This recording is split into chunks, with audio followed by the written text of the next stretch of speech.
Bom dia, crianças e crianças. Vamos dar início aqui à nossa aula de geografia. Hoje iniciaremos o nosso capítulo 7 do livro de geografia, na página 169, onde hoje começaremos a falar dos agentes externos da superfície terrestre.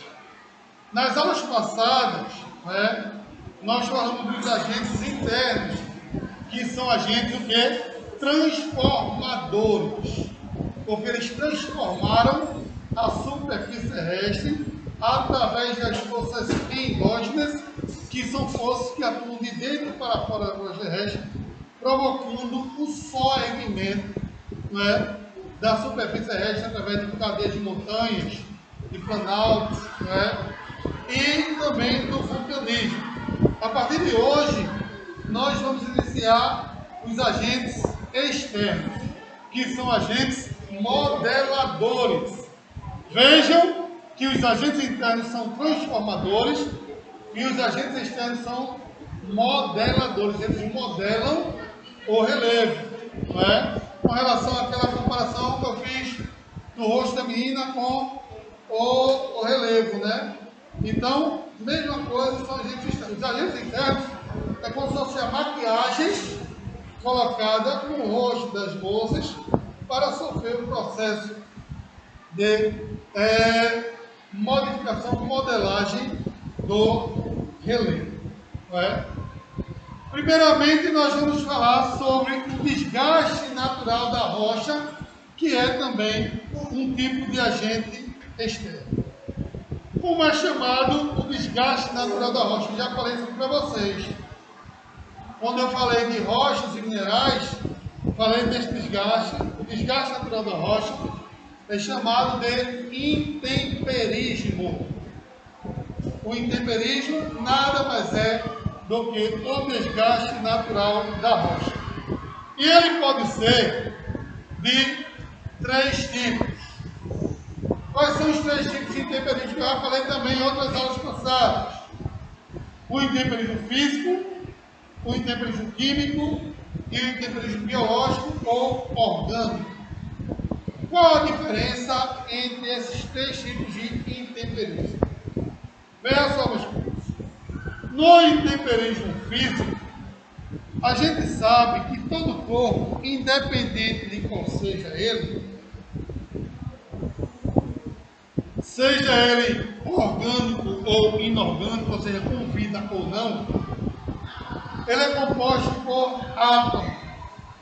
O que é o átomo, meus queridos? Não sabem ainda o que é o átomo, Vocês vão ver em química ainda isso, lá no 9º ano. Química e física.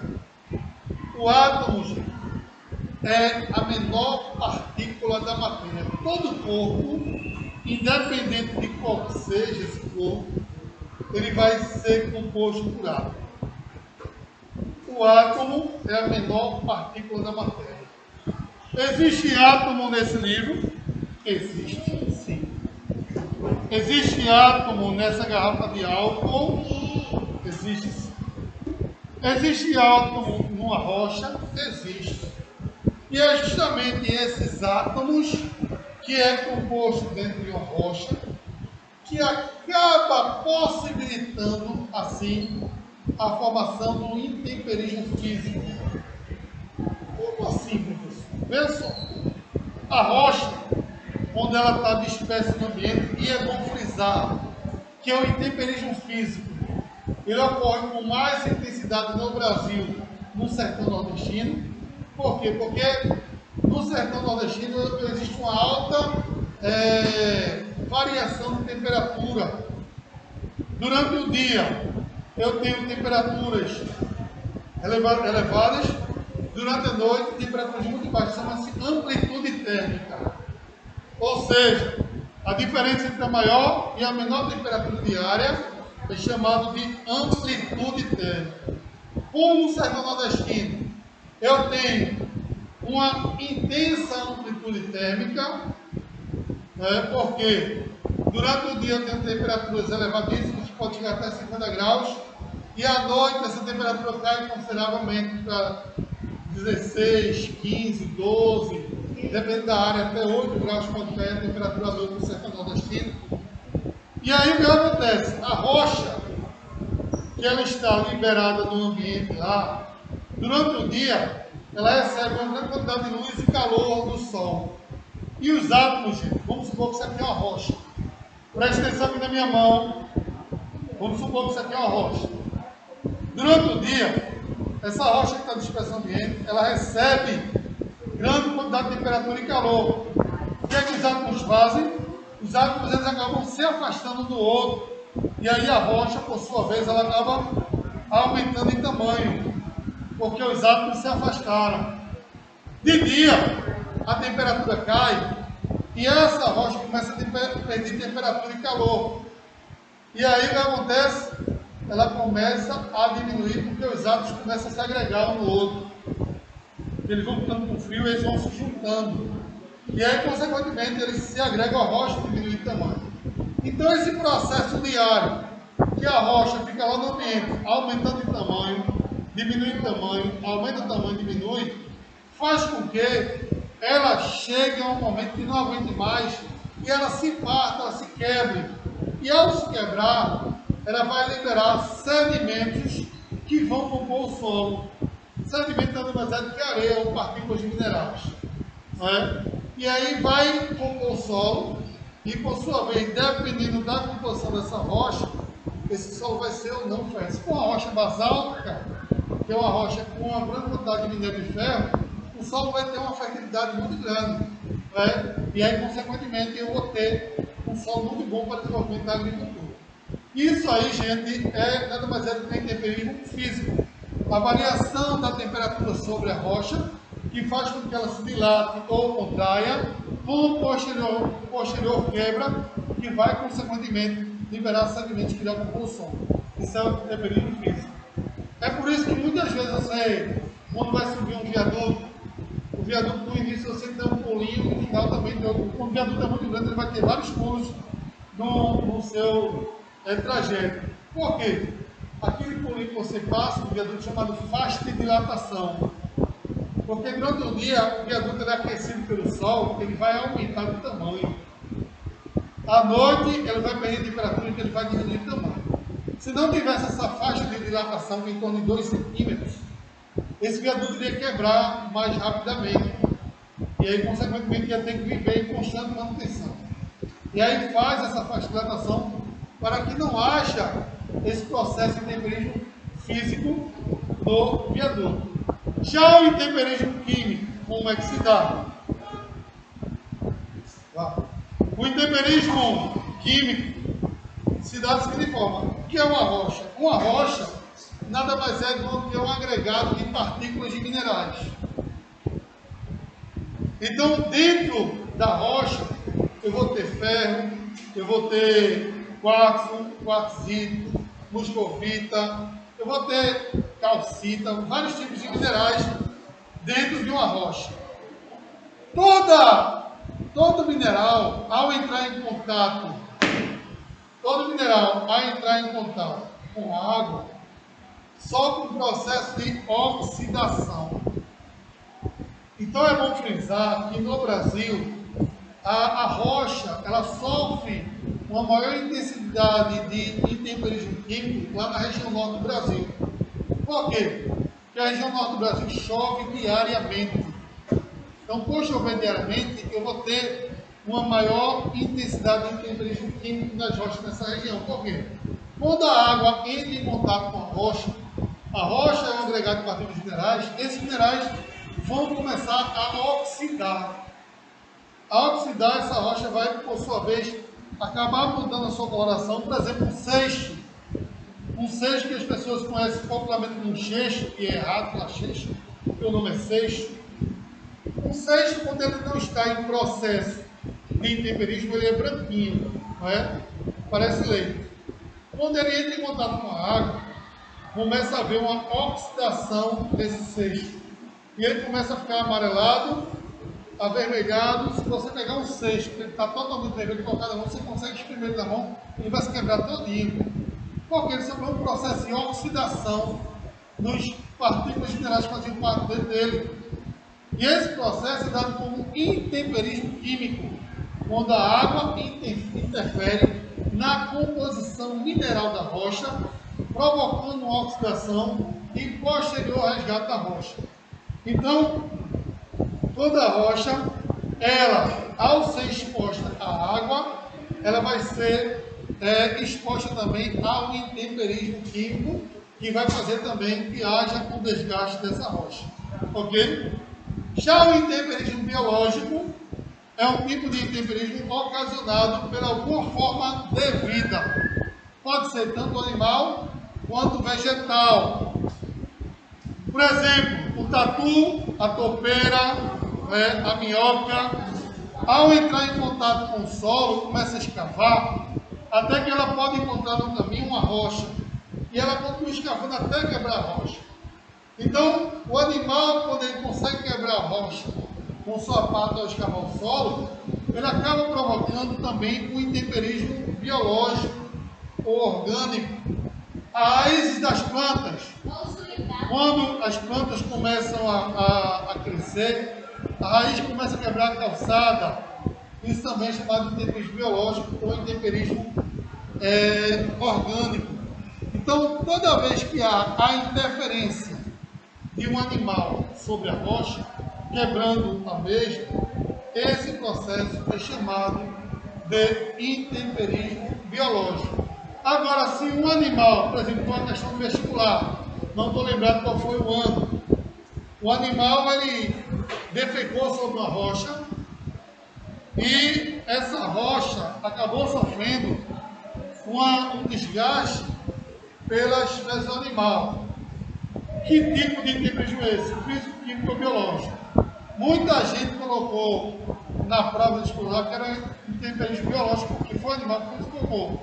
Mas na realidade aí seria o intemperismo químico. Por quê? Foram as propriedades químicas da fezes do animal que provocou o quê? Provocou o desgaste da rocha. E não o animal em si. O animal foi apenas o vetor, que acabou, de uma certa forma, provocando ou levando na realidade as fezes que provocou o desgaste da rocha. Vamos agora falar de outro tipo de força exógena, modeladora, que é o vento. O vento, na realidade, meus queridos, ele provoca uma erosão denominada como erosão eólica.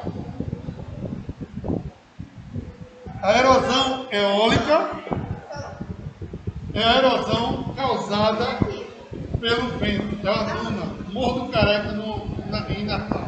Eu já fui pra lá, já fui lá pra lá, muito legal, mas... Então, veja só, a erosão eólica, a ação dos ventos. O relato mitológico do poder do vento. Me preste aí teu livro aí, por favor, porque o meu não consigo ler.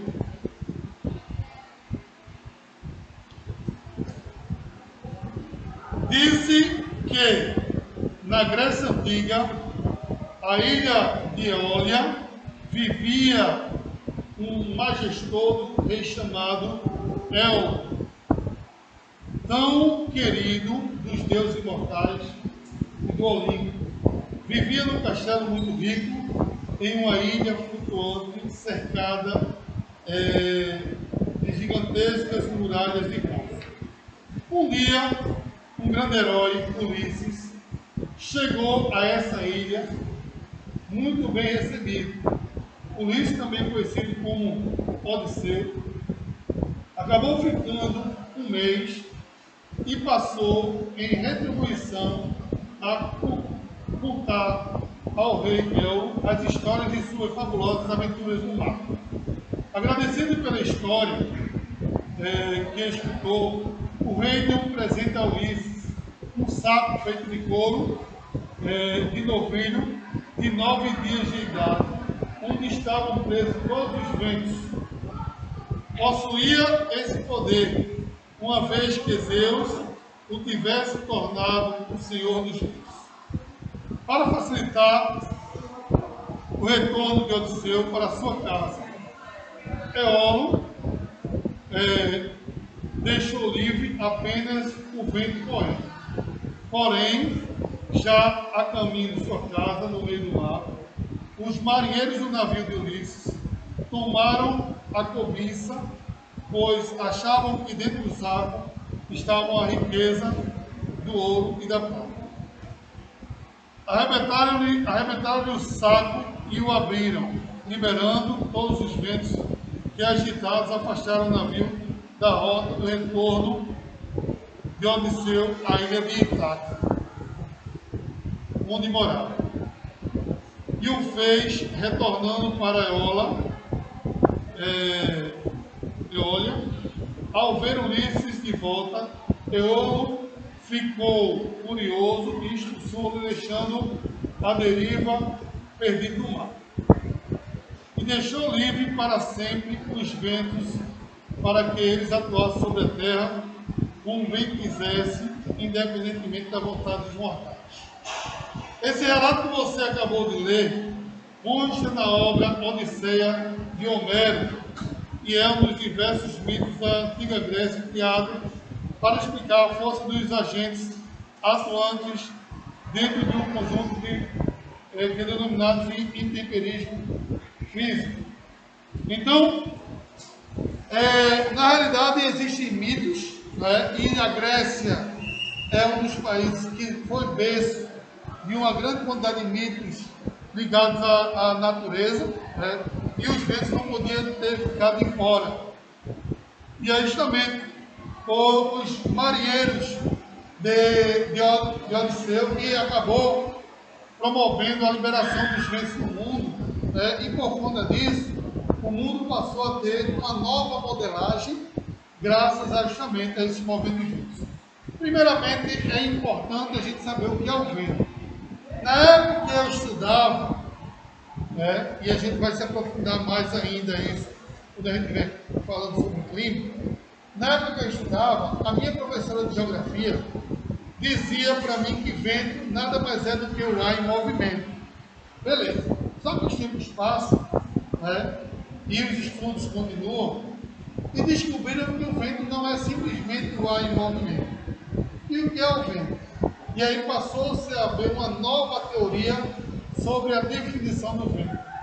O vento nada mais é que o deslocamento do ar das áreas de alta pressão para as áreas de baixa pressão, ou vice-versa, devido à variação de temperatura atmosférica. Como assim, professor? Porque, veja só, o vento quente é um vento leve, o ar quente, na verdade, é um ar leve. E o ar frio é um ar pesado. O que acontece? Esse ambiente que a gente vive aqui é um ambiente quente. Lá em cima, por conta da altitude, a cada 100 metros que a gente sobe, a temperatura está meio grau, o que acontece? Lá em cima é muito frio. Então, o vento aqui embaixo, ele acaba se tornando mais leve, por conta da alta temperatura. E o que acontece? Esse vento, por ser leve, ele sobe. O vento não, o ar, ele sobe por ser leve, ele quente. Quando chega lá em cima, ele esfria. E aí fica pesado, então ele desce. Então esse movimento contínuo faz com que eu tenha o ar em movimento.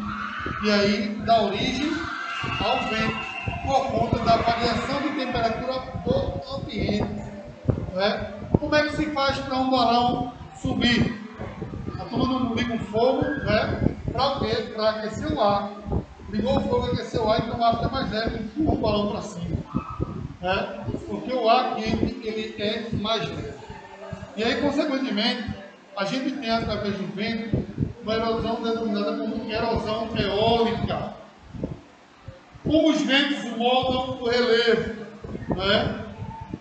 Atuando principalmente nas áreas secas, semiáridas, litorâneas, o vento destaca-se por produzir um incessante trabalho não apenas destrutivo. Esculpe e modela formas antigas, pois também transportam sedimentos. Sedimentos, você sabe que são fragmentos de rochas, né? Partículas de minerais. E depois acumulam criando novas e únicas formas de relevo, como por exemplo as dunas, né? Existem dunas que são móveis e dunas fixas. As dunas móveis, elas se movimentam através dos ventos que levam os sedimentos e acumulam-se esses sedimentos em outros locais. Enquanto a ação destrutiva, o vento pode atuar de duas formas complementares: a deflação e corrosão. Inicialmente, o vento age retirando matérias, degradando a rocha, num processo denominado de deflação. Então, quando o vento retira o sedimento da rocha, é chamado de deflação. Não é?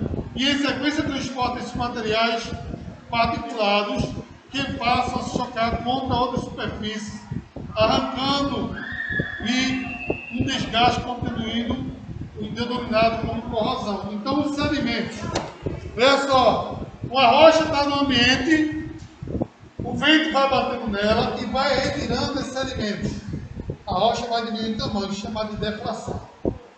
E aí esses sedimentos continuam voando pelo ambiente e vai se chocando com algumas estruturas de relevo e vai, consequentemente, moldando esse relevo. Esse processo é chamado de corrosão. Quando os sedimentos que flutuam no ar empurrados pelo vento modelam o relevo. Tem uma cidade lá no Piauí, em Parnaíba, e lá tem um parque arqueológico chamado de Parque de Sete Cidades. Lá, além de haver, eu tive a oportunidade até de conhecer uma vez, além de haver artes rupestres, alguns fósseis de animais antigos, existe também na própria rocha algumas modelagens feitas pelo vento. Lá tem a rocha da tartaruga, que é uma rocha formada em gás de tartaruga. Lá tem um perfil de Dom Pedro I também, que foi feito através do vento também, e é o perfil realmente do rosto do Dom Pedro I. Tem o perfil também do mapa do Brasil, lá também tem uma rocha lá, que foi feita pela própria natureza. Então tem N outros tipos de esculturas feitas pela própria natureza por conta da ação do vento, e é chamado esse processo de corrosão. A corrosão faz surgir formas bastante particulares que, dependendo do ambiente e da rocha, podem apresentar superfícies polidas ou formatos bizarros e curiosos, como rochas furadas, arcos, cogumelos e caças. Por outro lado, a deflação atua sobre o solo como se fosse uma forma verdadeira de lixa, desenvolvendo um trabalho de desgaste a partir dos fragmentos de rocha transportados em algumas áreas de clima árido. Fragmentos maiores são depositados e criados em amplos desertos pedregosos e denominados pirreg. Já em outras áreas desérticas, a deflação, ao retirar constantemente a areia de um único local, pode provocar escavação e depressão, o que acaba expondo o lençol subterrâneo, criando o chamado oásis. Então, no deserto, por exemplo, você pode ver aí uma formação de uma poça imensa d'água, e essa poça imensa d'água, ela foi oriunda por conta do processo de deflação que retirou o sedimento que estava no solo, provocando uma escavação que acabou chegando no lençol freático. Porque todo canto do planeta, se você escavar profundamente, você vai encontrar água ou petróleo. Porque aqui no Brasil, por exemplo, a gente tem dois aquíferos, ou seja, duas reservas de água, que se houver uma falta de água na superfície, esses dois aquíferos vão suprir a necessidade da população brasileira tranquilo, que é o aquífero do Guarani e o aquífero do Altachão. Esses dois aquíferos, existe uma quantidade de água imensa, que de certa forma acaba suprindo a necessidade da população brasileira. Como vimos, o trabalho dos ventos não se resume apenas na ação destrutiva da superfície litossônica. Após destruir e desgastar a baixa porção do relevo, o vento transporta os fragmentos das grandes distâncias para pelas tempestades de areia ou suspenso na atmosfera depois de finalizar temporariamente sua obra a partir da deposição e acumulação de sedimentos. Por exemplo, construindo formas de relevo que são verdadeiras montanhas de areia chamadas dunas. Que a gente encontra essas dunas lá no Rio Grande do Norte, né, no Ceará. Né, eu já tive a oportunidade de morar em Fortaleza, né, e meu pai tinha um hotel lá chamado Porto das Dunas. E esse hotel ficava no meio das dunas, lá na cidade de Morro Branco, muito próximo ao Beach Park. Mas aí meu pai, depois do tempo, acabou vendendo. E eu só vivia desse hotel aí e brincava muito nas dunas, lá em Porto das Dunas. Eu tinha na época uns 14, 15 anos, 12, né? Mas lembro muito bem da minha época que eu vivia sobre as dunas lá do Ceará. Era muito bom, naquela época eu era criança, eu brincava muito com o pessoal da clube lá, né? A gente brincava de se esconder e a gente cobria, deitava na própria areia e se cobria com a areia, deixava só o olho da areia de fora, né? Brincando de se esconder dessa forma. Então a pessoa tinha que encontrar a gente enterrado na areia. Era um pouco difícil. Aí quando vinha a serração, o que é a serração? Quando tem um vento muito grande e leva, cria uma verdadeira tempestade de areia. A gente chamava lá de acerração. Justamente essa tempestade de areia que se dá justamente por conta desse vento que leva esses sedimentos. Né? E aí existem as dunas móveis e as dunas fixas. As dunas móveis se dá justamente por conta, justamente desses sedimentos que são levados através dos ventos. E as dunas fixas são aquelas que, mesmo ventando muito, elas continuam no mesmo local. No Lençóis Maranhenses, por exemplo, são dunas fixas.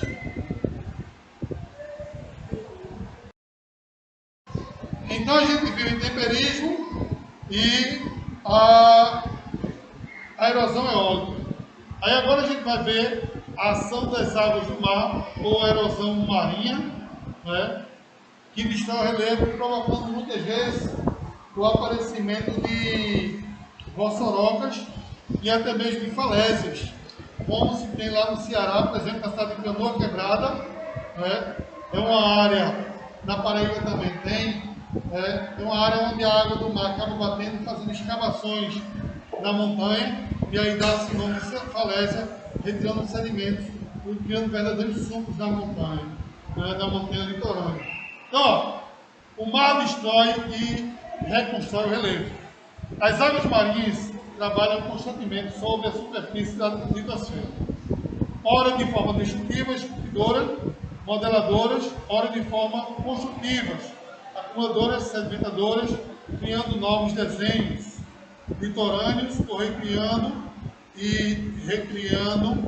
paisagens antigas.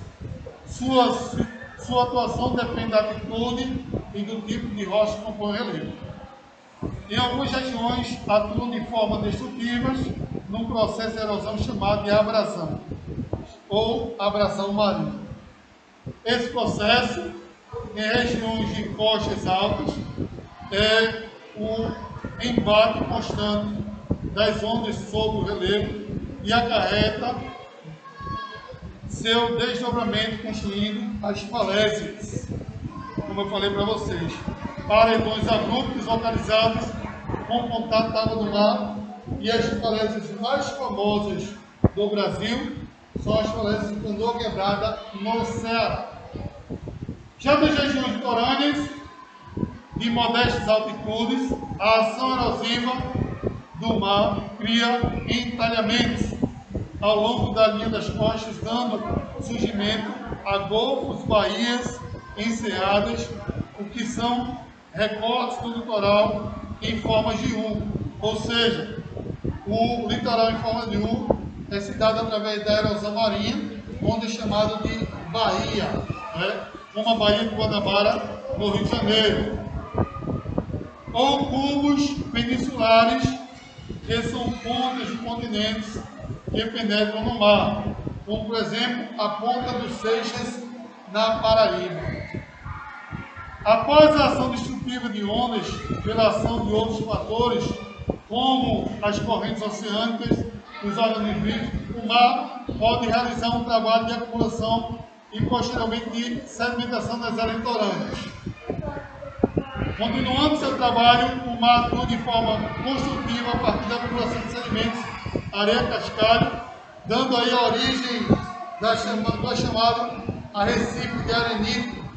Quando vai e vem da onda, acaba se acumulando sedimentos na margem do oceano, né? Formando assim o arrecife de arenito. Como a gente tem ali em Porto de Galinhas, aquelas piscinas naturais, aquilo ali nada mais é do que arrecifes de arenito. Como a gente tem aqui também atrás da Ponta Olinda, né? Já na beira-mar ali, uma formação rochosa na beira da praia, né? Ali também é o arrecife de arenito, né? Continuando o seu trabalho, o mar atua de forma construtiva a partir da acumulação de sedimentos, areia, cascalho, etc., transportado pelas ondas e as correntes marinhas. Dessa forma surgem as chamadas costas de acumulação, das quais destacamos as praias, tombos e restingas. As praias são as formas mais baixas de relevo constituídas pelo acúmulo de sedimentos depositados pela ação da água dos oceanos, mares e rios. Uma praia formada por sedimentos de quartzo, restos de conchas de animais e sedimentos rochosos. Já os túmulos são formas de litorâneos constituídas pela acumulação de sedimentos em forma de cordão que ligam uma ilha ao continente. Por seu turno, as restingas são feições litorâneas constituídas por uma linha de sedimentos formados de cordão paralelos ao litoral. Esse cordão arenoso é depositado pela ação das correntes marinhas e começa se formando na área terminal de uma saliência litorânea, com um cabo. Em alguns casos, as restingas podem fechar baías e enseadas, formando lagos costeiros, como a Lagoa dos Patos e Mirim, no Rio Grande do Sul, e de Araruama, no Rio de Janeiro. Né? Essa formação de arrecife de arenito que tem aqui na beira-mar de Olinda também pode ser considerado uma restinga, que é um cordão paralelo ali do mar. Né? É uma pequena restinga, uma restinguinha, digamos assim. A ação do gelo ou ação glacial, então aí já é o nosso terceiro tipo de erosão, a erosão glacial causada pelo gelo, que não tem aqui no Brasil praticamente. Né? A ação do gelo ocorre geralmente em áreas mais montanhosas ou nas regiões polares. O gelo, por sua vez, quando ele ainda está em forma de água líquida, ele tem uma determinada espessura. Quando ele congela, os átomos fazem com que ele aumente de tamanho. E aí, consequentemente, quando essa água passa no meio das rochas, e essa água acaba congelando, ela cresce de tamanho e acaba quebrando a rocha, provocando um tipo de erosão chamada erosão glacial, somente por conta da dilatação que ocorre no gelo a partir do seu congelamento entre rochas. Em regiões frias, polares, semipolares, até áreas temperadas, água congelada durante grande parte do ano e as precipitações em forma de neve formam gigantescos blocos de gelos chamados geleiras. Na natureza, as geleiras podem ser diferenciadas dependendo da região onde são formadas. Algumas cobrem vastas extensões de terras e áreas glaciares. São denominadas de inlances ou costeiras, que dominam amplas áreas da Groenlândia e da Antártida.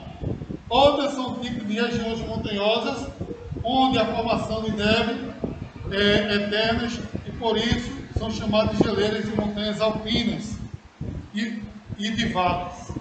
A ação das geleiras produz inicialmente uma espécie de lixamento sobre a superfície terrestre e posteriormente transporte de detritos e sua acumulação. A erosão provocada pelo gelo é chamada de erosão glacial. A erosão provocada pelo gelo é chamada de erosão glacial. E pode desenvolver formas de relevo diferentes, dependendo do tipo de geleira. As geleiras continentais, ao atuarem no litoral das costas altas, onde existem antigos ares fluviais, geram a erosão que acarretará a construção de um fiordo, vale estreito e profundo, invadido pelo mar, que desde os tempos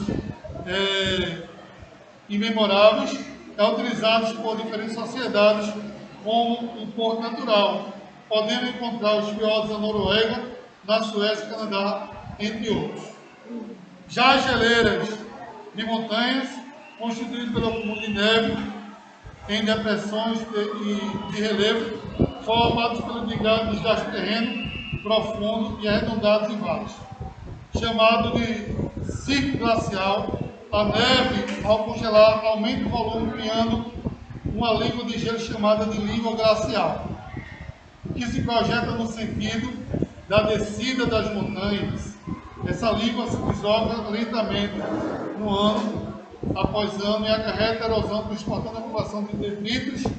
Essas formas de erosão são denominadas de moraínas, ok?